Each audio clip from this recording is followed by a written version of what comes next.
আসসালামু আলাইকুম। আমার সবচাইতে পছন্দের একটা শাক হচ্ছে এই কলমি শাক, যেটা আমি আমার ইউরোপে 3 বছর আমি খুঁজে পাই নাই। কিন্তু আজকে আমার বন্ধু আমার এমন এক জায়গায় আনছে যেখানে আমি এসে কলমি শাক দেখে পুরো অবাক হয়ে গেছি। এখানে কি নাই, কলমি শাক আছে, দেশি কাঁচামরিচ আছে, দেশি ভেন্ডি আছে। যদি এখানে ভেন্ডি পাওয়া যায়, কিন্তু এগুলো হচ্ছে একদম এটুক এটুক ভেন্ডি, একদম ছোট।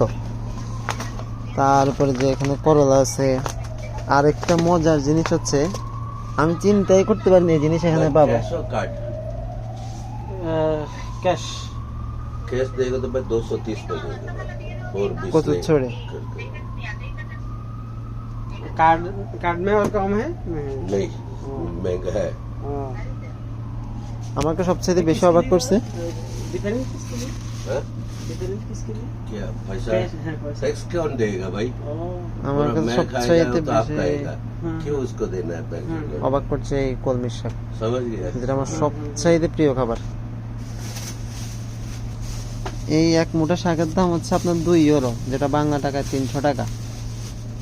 চিন্তা করা যায়, এই শাক খাইতে হচ্ছে আমাকে 300 টাকা দিয়া। भाई आपका खर्चा क्या बांग्लादेश हिसाब? এই কচুর মুখির দাম হচ্ছে 6 ইউরো কিলো। 6 ইউরো যেটা বাংলা টাকা হচ্ছে 900 টাকা কেজি। ಭಾರತದೇಶ ಇಂಗೆಲ್ಲ ಕಡಕ ಬಾಕಿದೆ